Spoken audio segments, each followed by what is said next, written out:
नमस्कार, मैं अविनाश काकड़े।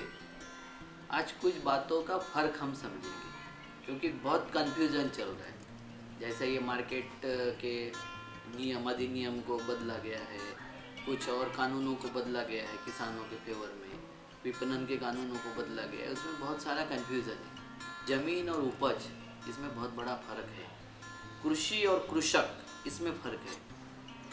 और कृषि और कृषक के बीच में क्या संबंध है, ये भी कन्फ्यूज़न हो गया है। हमारे कुछ किसान नेता कह रहे थे कि गन्ने की फसल हम जो लेते हैं वो भी तो कॉन्ट्रैक्ट फार्मिंग है। भाई, कॉन्ट्रैक्ट फार्मिंग और कॉन्ट्रैक्ट फार्म, ये दोनों में अंतर है। हम वो अंतर को नहीं समझ रहे। कॉन्ट्रैक्ट फार्मिंग का मतलब होता है कि आपको कुछ उपज के लिए कॉन्ट्रैक्ट किया जाता है। जैसे आप गन्ना उपजाओ, मूसली उपजाओ और गेहूँ उपजाओ, क्या बोलते हैं उसको, कपास उपजाओ।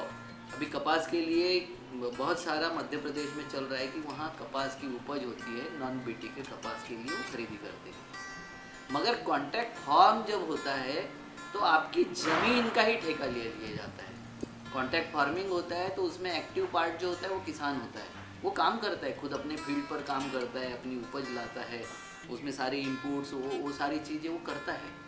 मगर कॉन्ट्रैक्ट फार्म जब होता है तो किसान की जिम्मेवारी कुछ नहीं होती। और किसान की जिम्मेवारी कुछ नहीं होती मतलब उसकी मेहनत करना नहीं है। उसने अपना फॉर्म दे दिया, उसका ठेका उसको मिलेगा, उसका मक्ता मिलेगा, कुछ जगह रेंट भी कहते हैं उसको, वो मिलते रहेगा। अब साल का एक फिक्स रेंट अगर किसान को मिल गया तो उसकी खेती करने की, कृषि की उपज करने की ये आदत छूट जाएगी। और जब आदत छूट जाएगी तो वो दोबारा खेती कर सकेगा क्या? नहीं कर सकेगा। तो किसी भी व्यक्ति को, किसी भी समाज को जब मेहनत से दूर हटाना होता है और उसको पूर्णकालीन गुलामगिरी में डालना होता है या पूर्णकालीन उसका शोषण करना होता है, तो उसके जो काम करने का ताकत होती है, काम करने का जो मद्दा होता है, उसको धीरे धीरे धीरे समाप्त किया जाता है। जैसे हमारी शिक्षा पद्धति ने ऐसी शिक्षा हमारे हाथ में थमा दी कि जो शिक्षा हमको मेहनत से दूर ले गई। हमको मेहनत करना, श्रम करना ये छोटा काम लगने लग गया। ये शिक्षा का परिणाम है। और छोटा काम है इसलिए हम काम करना नहीं चाहते हैं, क्योंकि वो काम जब छोटा बड़ा हो जाता है तो फिर कामों को तलाशा जाता है। फिर अफसरी करना बड़ा काम होता है और कृषि करना छोटा काम होता है। किसी भवन का निर्माण करना ये छोटा काम हो जाता है। तो ये छोटे बड़े के चक्कर में हमारे यहाँ श्रम का महत्व कम हो गया, श्रम की ताकत कम हो गई। और उसके कारण हमारा यंग जनरेशन श्रम करना नहीं चाहता है। जो स्कूल में पढ़ लिख गया वो दोबारा जाके खेत में काम नहीं करता। इसलिए आजकल कई यानी गांव के हमारे बुजुर्ग लोग बोलते हैं बच्चों को पढ़ाओ मत, क्योंकि पढ़ लिख गया तो ये खेती करने के काबिल नहीं रहेगा। ये जो आपदा आई है इसको और बड़ा रूप देने के लिए सरकार ने कॉन्ट्रैक्ट फार्म लाया है। ये कॉन्ट्रैक्ट फार्म होगा। आपकी 20 साल के लिए खेती अगर आपके हाथ से छीन ली गई और ये खेती के माध्यम से अगर आप उपज नहीं करोगे, मात्र पैसा मिलेगा, तो 20 साल बाद आप वो खेती में कुछ उपजाने लायक बचोगे क्या? आपके पास श्रम शक्ति बचेगी क्या? आपके पास में मैनेजमेंट की कुछ पावर बचेगी क्या? कुछ नहीं बचेगा। और उसके बाद में अगर उन्होंने बोल दिया है कि अब आपकी खेती आपके पास में, तो आप खेती बेचने के सिवाय और खेती सरेंडर करने के सिवाय कुछ नहीं कर सकोगे।